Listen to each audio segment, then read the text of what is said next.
good afternoon or morning, whenever you are watching this video for Late Start. Today, again, you are still within your ELL modules for your certificate. And today we're just going to dive a little bit deeper into relationships and why they are key to building a culturally competent school. And what I mean by that is a school that celebrates every student that walks through the door of your classroom. Of course, not just our multilingual or ELL students, but everyone. And when we build relationships, we know that we create an environment where everybody can feel comfortable coming and learning, and we can learn from each other. So to start us off, I want to talk about a training that I had. Now it's been a couple of weeks ago. When I started making this slideshow, it was a couple nights previous, but it was called a Compassionate Teaching Reset. And the facilitator of the training was Amelia Layton Gamble. Excuse me.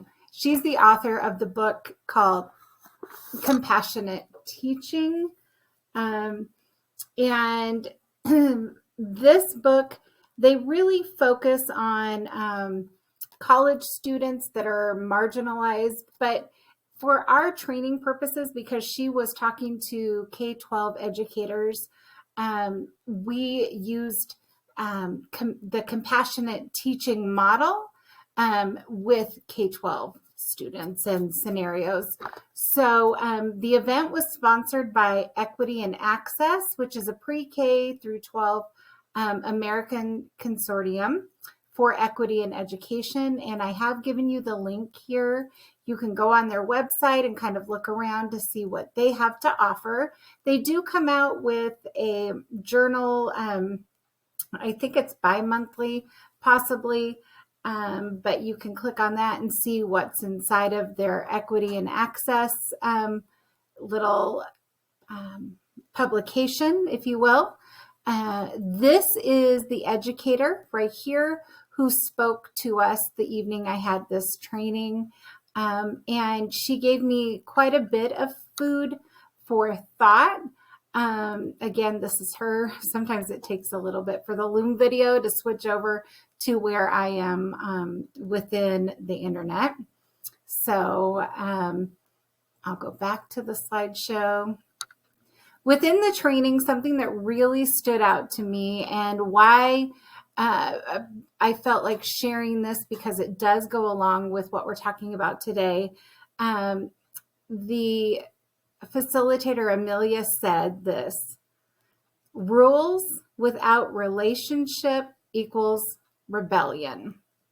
And that statement that evening, I was like, oh yeah, that is so good and so true. And so it kind of resonated with me. And I even was talking to my mom about it. And I was like, Mom, this really makes sense.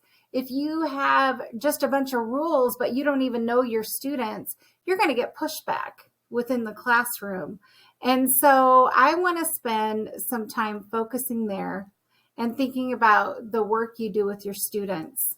As paraeducators, you are such a vital role in our schools, and you get to work with students one-on-one, whether you be office staff, in a classroom, one-on-one with somebody, just all of the different positions and hats that you wear are so, so important. And you are really a front line to our students. Sometimes you're out at recess duty if you are in the elementary level, and you may see or hear things that are going on with students that a teacher doesn't see.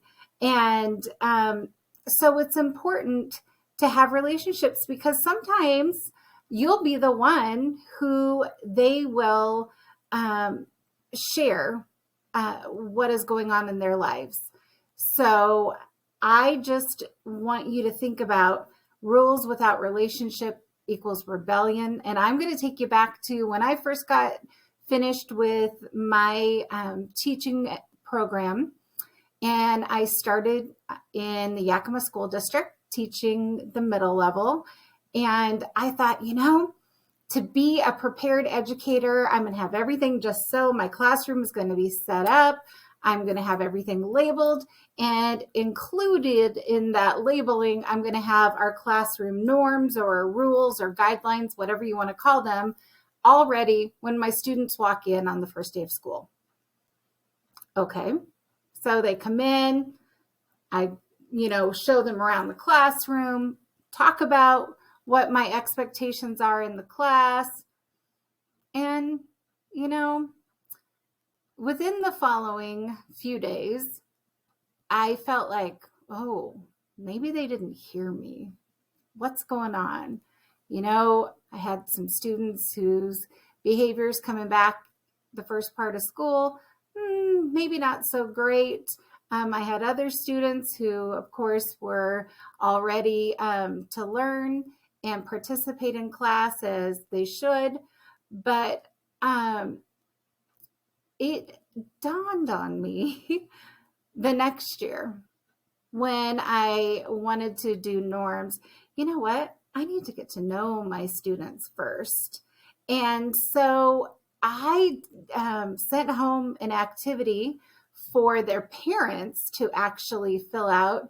And the activity was called 1,000,000 Words or Less About Your Student.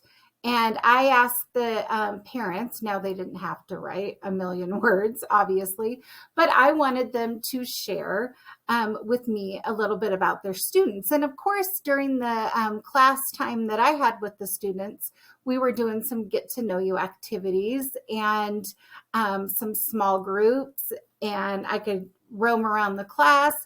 And that year, I didn't have my rules or guidelines posted ahead of time. And so I got that information back from the families and looked over information from students, got to have some conversations.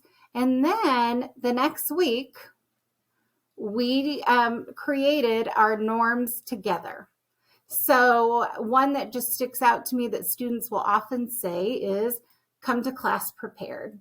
And using some of my strategies as a ELL or multilingual teacher, we talked about, okay, so if you're a prepared student walking in the door, what does that look like? And we did some role playing, and we talked about what it sounds like. And we also talked about some non-examples, right? Maybe a student coming to class that they forgot their Chromebook, they don't have their pencil, they don't have their paper, they don't have their homework, right? So they're running up loudly, can I go call home? Or I need to go to my locker, and they're frantic, and those kind of things. So then we just continued to build what our class norms are going to be. And I did that for each of my classes that I had throughout the day. Now, was everything perfect? No. But I found that as I was building those relationships and getting to know my students, they had more buy-in to what our class culture should look like. And had I just done what I did the year before and just put up some rules, went over them, they probably wouldn't have followed them, right? And, you always have those students who might not follow what's going on. But the more you get to know your students, if you have behaviors that don't fall in line with what you've set for the norms with your class, then you can ask those questions. And hopefully they're going to feel comfortable coming to you and saying, I'm really sorry, I don't have my Chromebook today. Okay, what's going on? And of course, you do this a way where other kids are not hearing and you're not chastising them in front of the other students. And perhaps they tell you, I had to go to auntie or uncle's house, somebody else's house last night. Something happened and I didn't have my Chromebook with me. I left it at home. Or maybe it was that they come and they forgot their homework. Well, okay, what happened? Well, I was with dad over the weekend and I left it in his car and now I'm with mom and I am so sorry. Okay, all right. We'll work on that. We'll figure it out together. Those things, just taking a step back and giving them that respect to let you know what it is in their life that's going on that made them forget. And there could be so many different situations in your class or with the students you're working with. Maybe you're pulling a small group of kids and they're exhausted, or one of the students is exhausted, and you're thinking, oh, they just don't care. They don't care what we're doing in class. Well, you know what? They probably do care, but there's probably an underlying reason for it. And when we have a relationship formed with our kids and they know that we care, we're able to talk to them and figure out what's going on. And then we can get them the help they need if they should need some sort of help managing their time, or if they just need to sleep because maybe they were up all night because something was happening at home. Well, we can honor that. And perhaps it's in the classroom for the day where they just have their head down if you are secondary school. But if you're in elementary, because you'd have that student all day, maybe they go to the nurse and lay down for a little bit. But those are things that as you build relationships, you don't take the behavior personally because you figure out what is going on underneath the behavior, right? A lot of times, if we think about the talking too much in class, the outward defiance, all of those things are probably symptoms of something else. And we become aware as we form relationships. So I think that's so important. All right. I want you to think about right now your experience in school, and hopefully all of you can think of good experiences that you had in school, or at least one, and who that person was, what educator, whether it was an administrator, principal, janitor, a para educator, a teacher, one of the secretaries in the office, the school nurse, somebody who you met during your school time that made a difference in your life. And then you're going to answer why. So you're going to do this on a Jamboard. And my hope is that this works. So if we click this link here, you're going to click that. You will open, and this Jamboard should open. I hope. I've seen it done so many times that I'm hoping it works. So over here, you have different ways to write.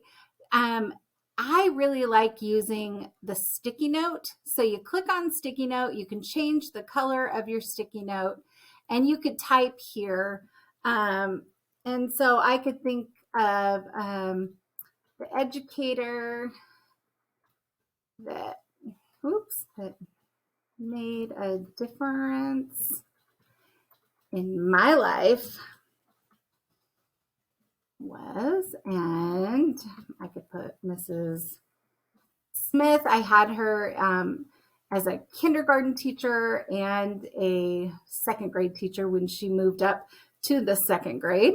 And if you click save, this sticky note is added, and guess what?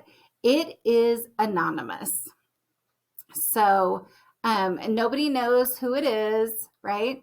And then you're going to go up here to the top, and you're going to go to the next frame, And on this frame, what is it that they did to make a difference in your life? Well, you're going to come to a sticky note. And again, you can change the color. It's not going to say your name. And then on the sticky note, what is it that they did? And I know that Mrs. Smith,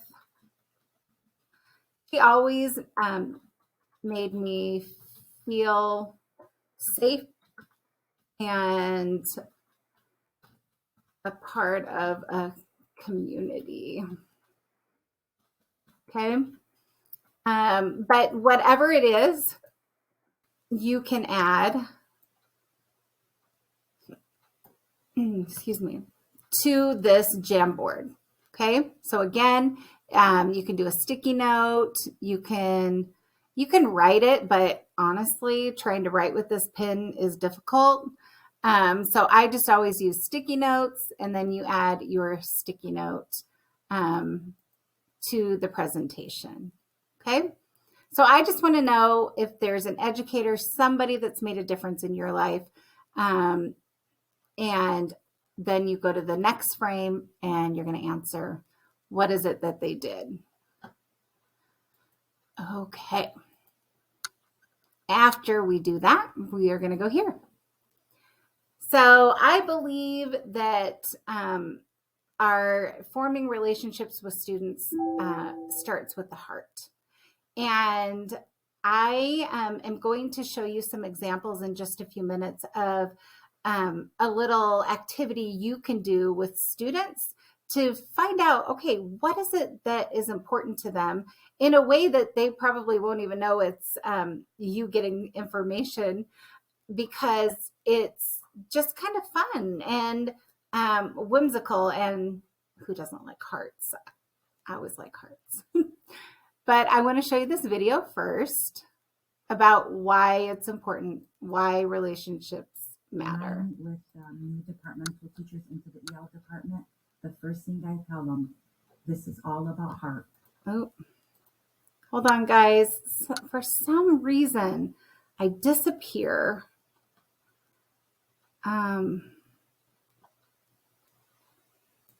Let's see. We open this. With new departmental there we go. Teachers into the EL department, the first thing I tell them, this is all about heart. You have to remember, build that relationship with that child, understand their background, understand where they're coming from, understand what they're walking into your classroom with, and have faith before we're even going to start with our alphabet, or before we're even going to teach this child how to read. First and foremost, build that rapport, understand that child, bridge that gap between you and that child, and let them understand you're here for them, to support them. And then when that last day of school rolls around and that child walks up to you and smiles and thanks you, you will understand this is where your reward came in. All right. So relationships, it's not just me that's saying it. It is so important. I have for you, there's a lesson here, and you could turn this into a whole writing assignment for your students. But on slide 4, which actually is, I've added a slide, so it's going to be slide 5 now. On slide 5 and slide 6.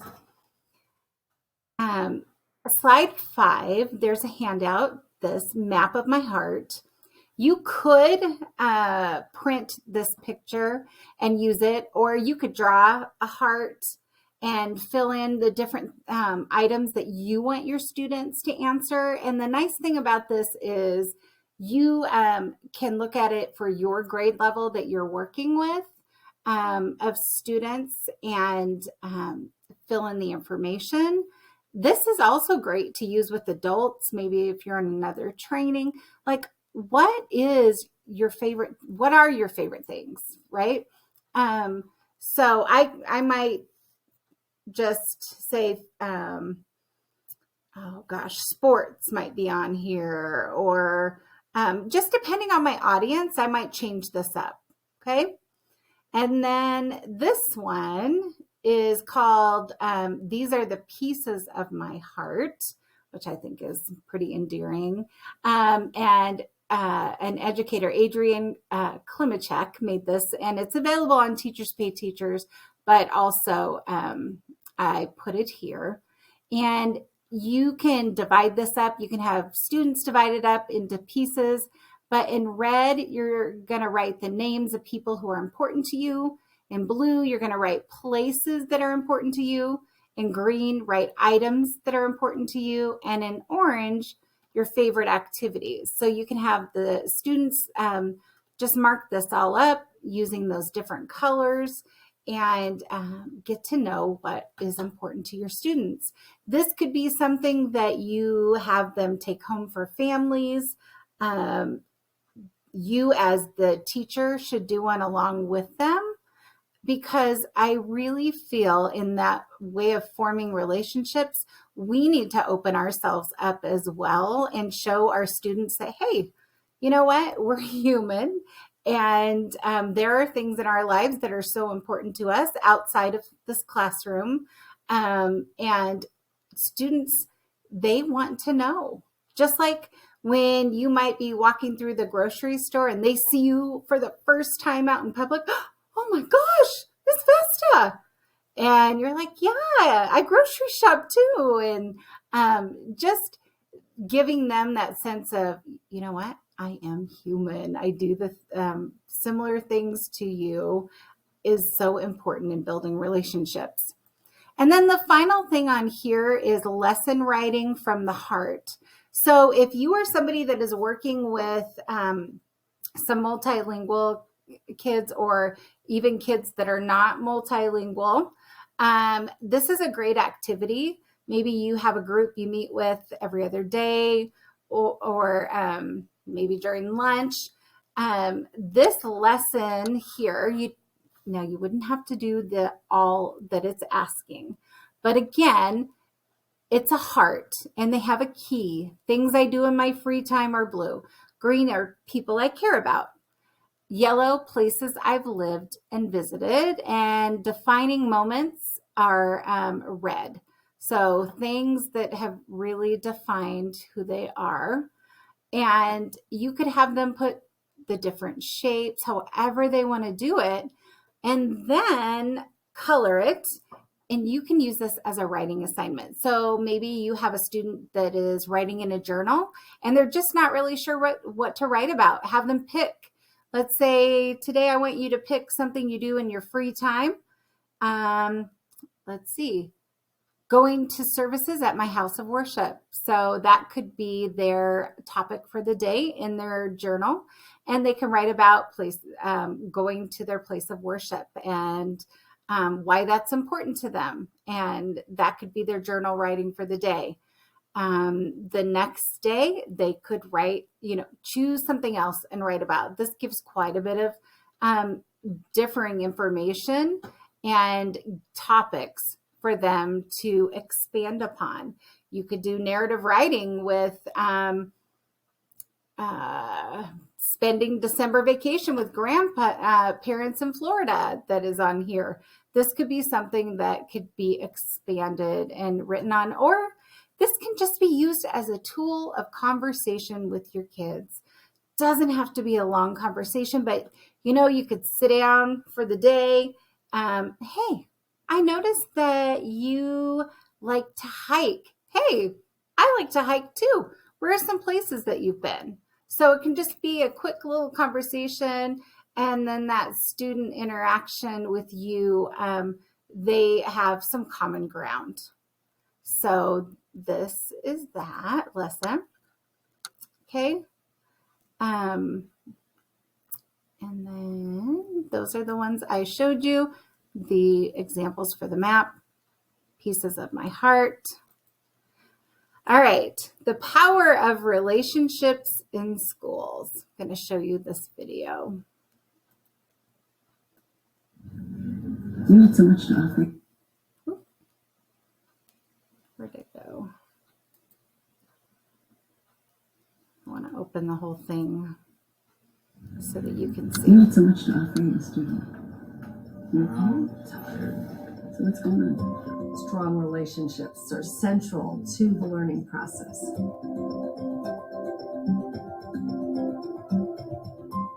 What the science of learning and development tells us is that we need to create learning environments which allow for strong long-term relationships for children to become attached to school and to the adults and other children in it.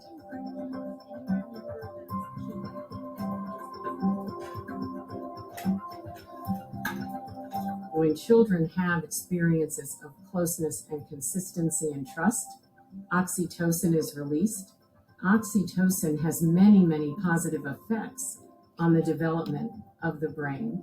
So when we think about a relationship, we're not just talking about being nice to a child. We're talking about a child having an experience of attunement and trust strong enough to release the hormone oxytocin.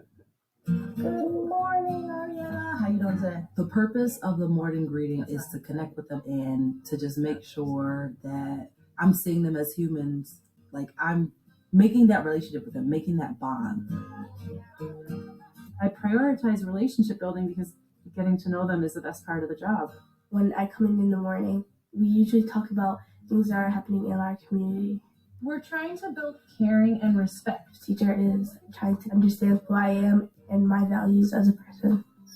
When I have a free 45 minutes or an hour, I think to myself, I could sit down and catch up on grading, or I could go and make connections, whether it's a smile or a joke or a reminder. It validates their presence in the building. Rock it out in the art room. It starts from so much honesty and transparency with kids. It's really easy to strive to be this like idealized, always ready to go elementary school teacher, and that's not real and that's not human. When people start talking about other things while I'm still giving directions, it feels frustrating for me and I have to take a breath. My students connect most with me when they see that I also struggle and I also have challenges. It takes a lot of vulnerability on my part. When that student knows that you care about them, when they know that you're a human, their academic performance in your classes can be better.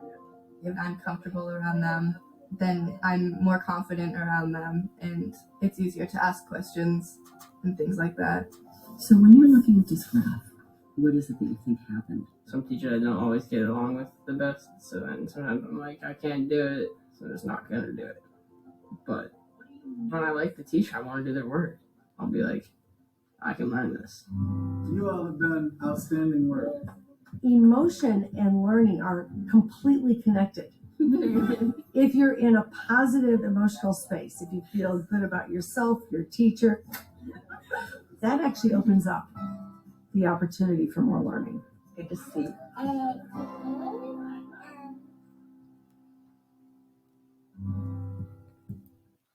I totally agree. If I have stuff going on in my life, my learning might not be optimal, right? Might not be a good day for learning, or, maybe I have to figure out how to take a breath and connect. Okay. And I do have another video, but I just want to share real quick because, I like to share with you guys. The power of relationships. I've had students in the past where they're hard to get to know, right? They've got that real hard outer shell. But the more you keep trying, and you don't have to be pushy about it, right? But the more they know that you care, the more apt they are to open up to you and share information with you, which is so important because, again, the whole topic of today is being a culturally competent school for not only our multilingual learners, but everybody who walks in the door, and just getting to know kids. And the young man in the video that said when he likes a teacher, he wants to do their work reminds me of a student I had a couple of years ago. Well, I guess it's been 3 years ago now. and he was a tough cookie. And I just kept trying and letting him know that I wasn't going to give up on him because other adults in his life had given up, and that's just what he thought I was going to do. And so that outer exterior was very tough. But we had conversations and came to have this relationship where I knew if he needed a moment or he needed to put his head on the desk and have a rest, we would just talk later about what's going on, just like that teacher did in the video. And then because I got to know him, I knew what he liked to do. So I was able to bring that and incorporate it into a lesson in the classroom, and he was able to write about it. And so that is why it's so important that we find out about our multilingual students' background, their funds of knowledge. What is it they already know that they can bring into the learning, into the classroom? All right. Now we have this. I feel like what goes on in schools a lot is compliance, right? So I got to learn the teacher's rules. I got to learn how the teacher wants the work done. I got to learn how to study. I'll get an A, right? But what I want them to do is like learn to be yourself and learn, right? I don't feel like any human being on earth can learn unless you have like trust.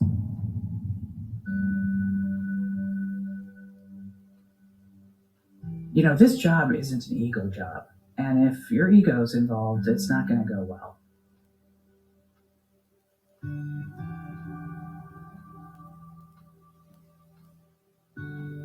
I had students that cared so much for me because they know how much time I was putting in. They knew that I wanted them to be successful.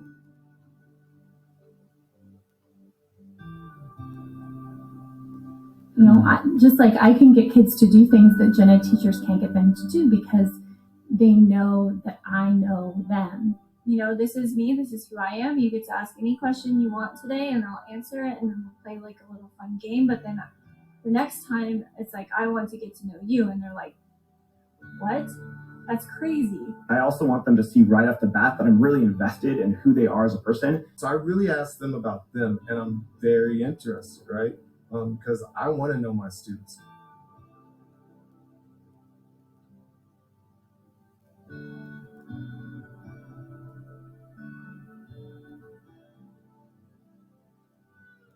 Those are the moments that I know won't last forever, so I cherish them.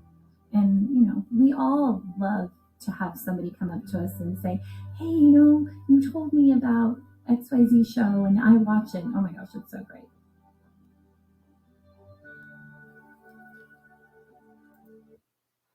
That just makes me like feel validated as an educator that what we do and forming relationships is so incredibly important.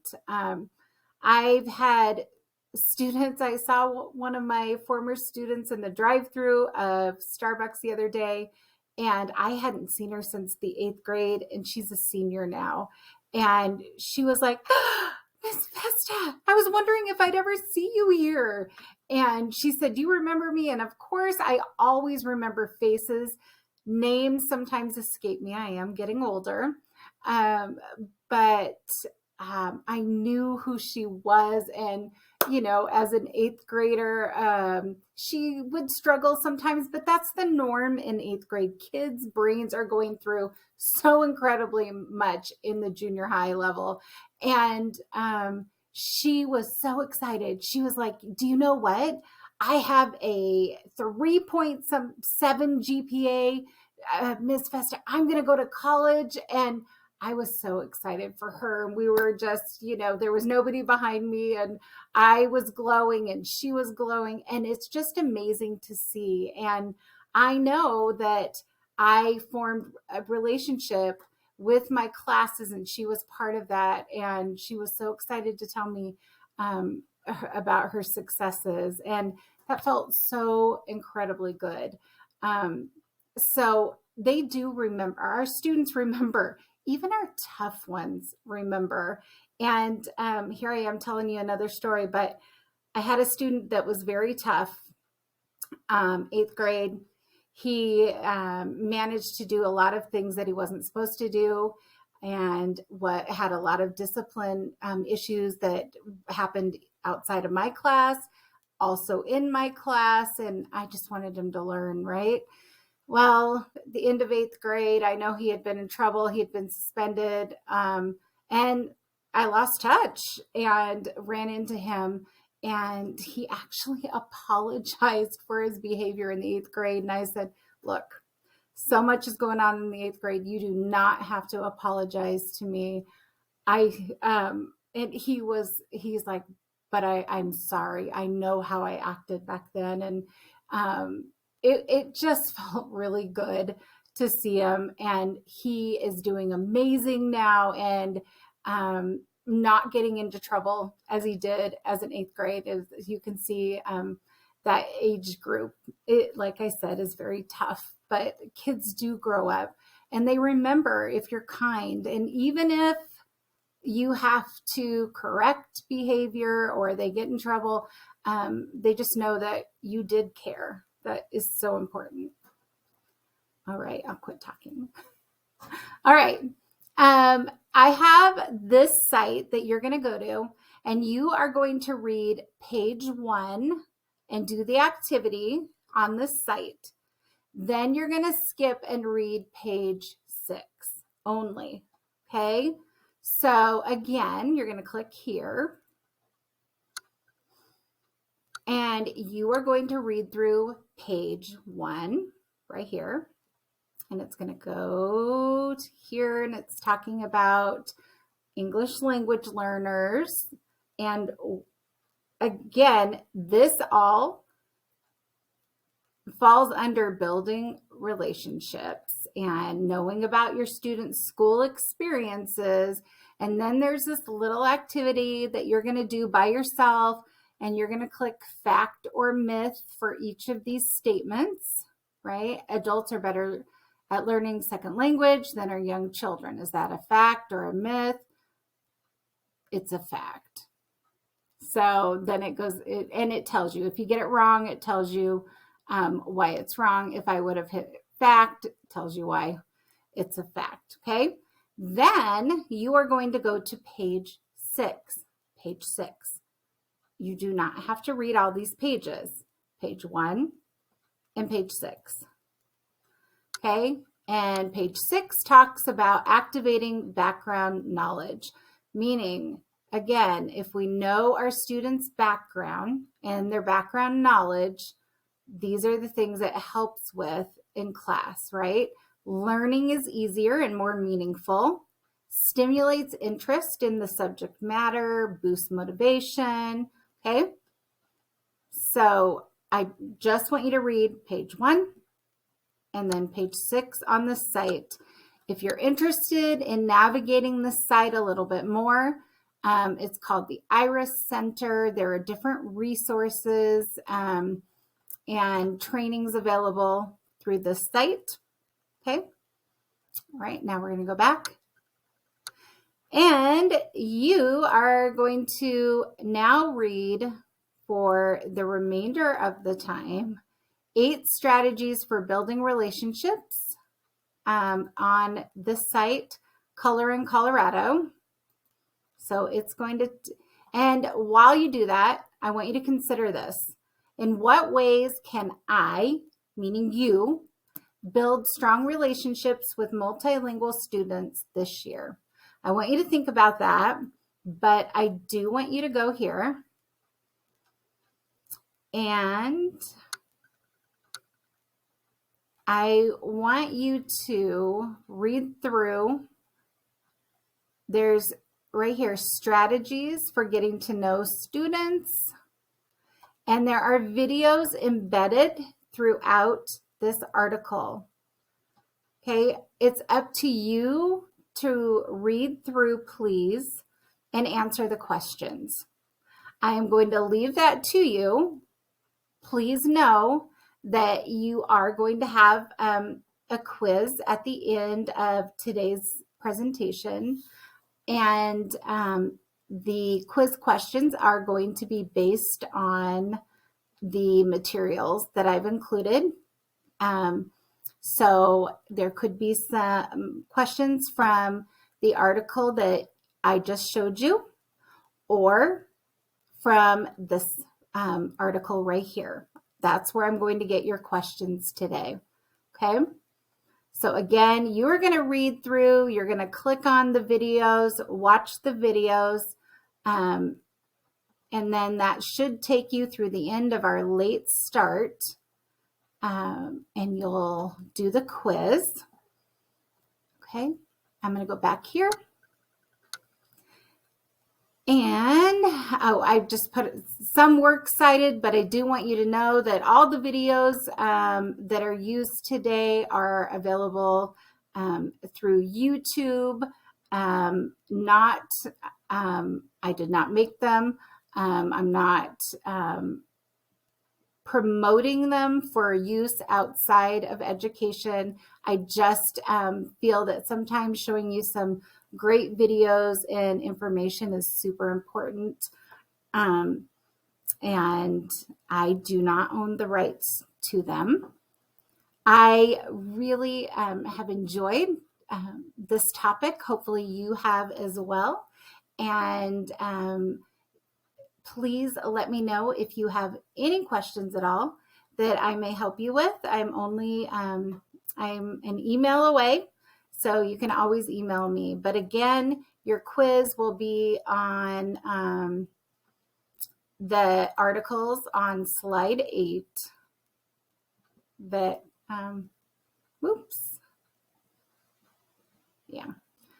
from this article, page 1, page 6, and then the 8 strategies for building relationships with ELL students on Color in Colorado. Please watch the videos embedded, and I hope you have a great day.